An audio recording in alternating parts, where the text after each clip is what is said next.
Bonjour, à l'état civil, on m'appelle Koudoat Fagemé avec un journée OD. Je suis née le 23 mars 1987 à Porto Novo. Je suis l'aînée d'une famille, en fait, de ma mère avec 2 petits frères et une cadette d'une fratrie de 11 enfants du côté de mon père. Et je fais une musique évolutive, c'est-à-dire j'ai commencé d'abord avec de la musique, de la world music, de la musique traditionnelle. Après, je suis passée au tradi jazz et puis ainsi de suite. Déjà, du côté de l'enfance, j'ai commencé avec les ballets scolaires. En classe, je crois que le premier spectacle de ballet que j'ai présenté, c'était en classe de CE1 à l'école primaire. Et tout a vraiment commencé avec la chanson en 2000. Une année où j'ai perdu mon père et une année où j'ai rencontré une dame, Vivi l'Internationale, qui était venue à un spectacle au lycée Béonzin parce que je faisais déjà des interprétations scolaires. Et c'est suite à cela que j'ai enregistré mon premier titre, Zeilo. Et 2 mois après, j'ai enregistré le deuxième titre, Reilu Beto. Donc en enregistrant le deuxième titre, Reilu Beto, ce titre m'a permis d'avoir mon tout premier trophée de Bénin Top 10, meilleur artiste espoir, Bénin Top 10, je crois que c'était en 2011. Et dans la même année, j'ai eu le prix de gardienne de la paix et de la tradition de Ojupa Afrique, toujours en 2011. En 2012, j'ai sorti. En fait, fin 2011 et 2012, tout ça, j'ai finalisé l'album. Et dans le temps, j'avais arrêté déjà de travailler avec Musijam Production. Donc c'est bien après tout ça que j'ai eu le premier trophée hors du territoire béninois. C'était le trophée du festival Sahel Hip Hop, c'était à Niamey. Et c'est suite à cela que j'ai ressenti vraiment que ça a pris, parce que tout le temps j'ai fait l'album, les gens aimaient les morceaux, tout ça, mais ça ne tournait pas vraiment comme je le voulais. Mais depuis ce temps, j'ai compris en fait que je ne pouvais pas rester les bras croisés au pays et attendre nécessairement que tout vienne à moi. Alors j'ai décidé de commencer par prendre des risques, de sortir régulièrement du territoire. Ma rencontre avec Vivi l'Internationale, qui a ressenti en fait quelque chose en moi, un doute. En fait, elle a pu donner de l'éclaircissement à ce doute que j'avais en moi, parce que je me disais, chaque fois quand mes parents me parlent, ils me disent quel artiste a commencé ici et puis on a vu sa suite, tout ça. Ah non, on ne va pas payer tes études pour que tu ailles en perdition, tout ça en fait. Donc je pense que le tout premier déclic pour moi, ça a été elle. Et puis après, le deuxième déclic que j'ai eu, c'est André Quenom qui a su donner une direction à ma musique en fait, parce que je faisais juste de la musique comme ça, j'écris tous les jours, mais j'écrivais sans ordre en fait. Mais avec lui, j'ai pu avoir une direction par rapport à mon écriture, à ce que je voulais et tout.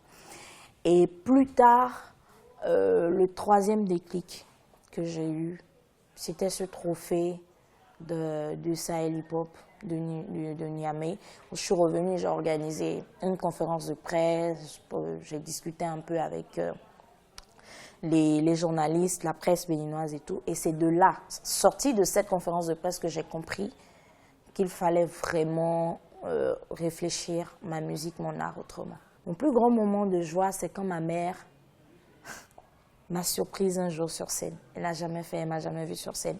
Elle était venue au Stade de l'Amitié, c'était un spectacle. Et puis, le soir, elle rentrait. Elle m'a dit, j'ai vu la foule. Je me suis dit, c'est sûr que tu dois être là. J'ai demandé à ton frère d'aller te chercher parmi les artistes.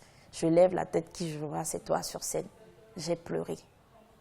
Parce que je me suis rendu compte que je t'ai empêché de faire ce que tu avais envie de faire pendant des années.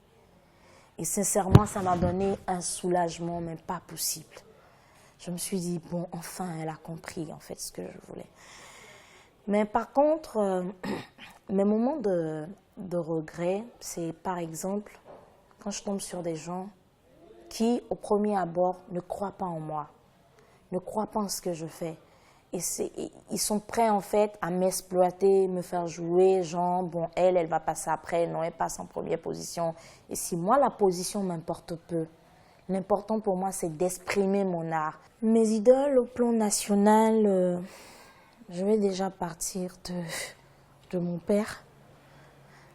Mon père, ma mère, ce sont mes deux idoles. Parce que ce sont des personnes qui ne savent pas croiser les bras devant des problèmes. Ce sont des personnes, quand ils décident de quelque chose, ils vont jusqu'au bout.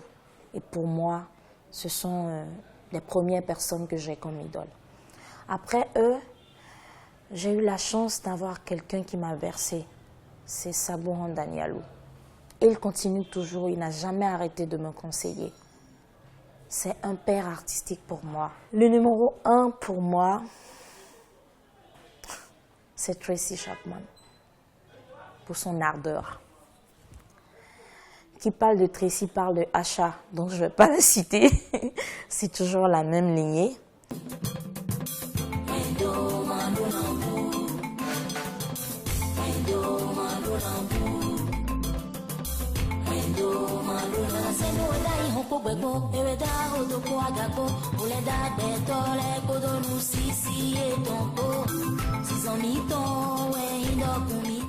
Moi, dans toute ma musique, je parle toujours des faits sociaux, de ce qu'on vit tous les jours, ce qu'on rencontre tous les jours. Parce que moi, quand j'écris, je me dis, chaque personne qu'on rencontrera doit se retrouver à travers mes chansons. Ils doivent en fait constater ce qu'ils vivent régulièrement à travers mes chansons. Donc je parle des faits sociaux, je parle du vécu régulier, et puis voilà. Bon, déjà par rapport au projet, j'ai mon prochain album qui va sortir très bientôt. C'est vrai que j'ai pris du temps parce que le premier est sorti en 2011, le deuxième sort 6 ans après, 2017. Mais j'ai pris le temps parce que je me suis dit c'est mieux de prendre du temps pour travailler que de se précipiter sur les albums. Et là, je sens que je suis fin prête. Et j'ai eu la chance, grâce toujours à Freddy Massamba, de pouvoir signer une maison de prod 6 à Bruxelles pour la sortie du prochain EP, qui est Monji Productions, qui va sortir très bientôt.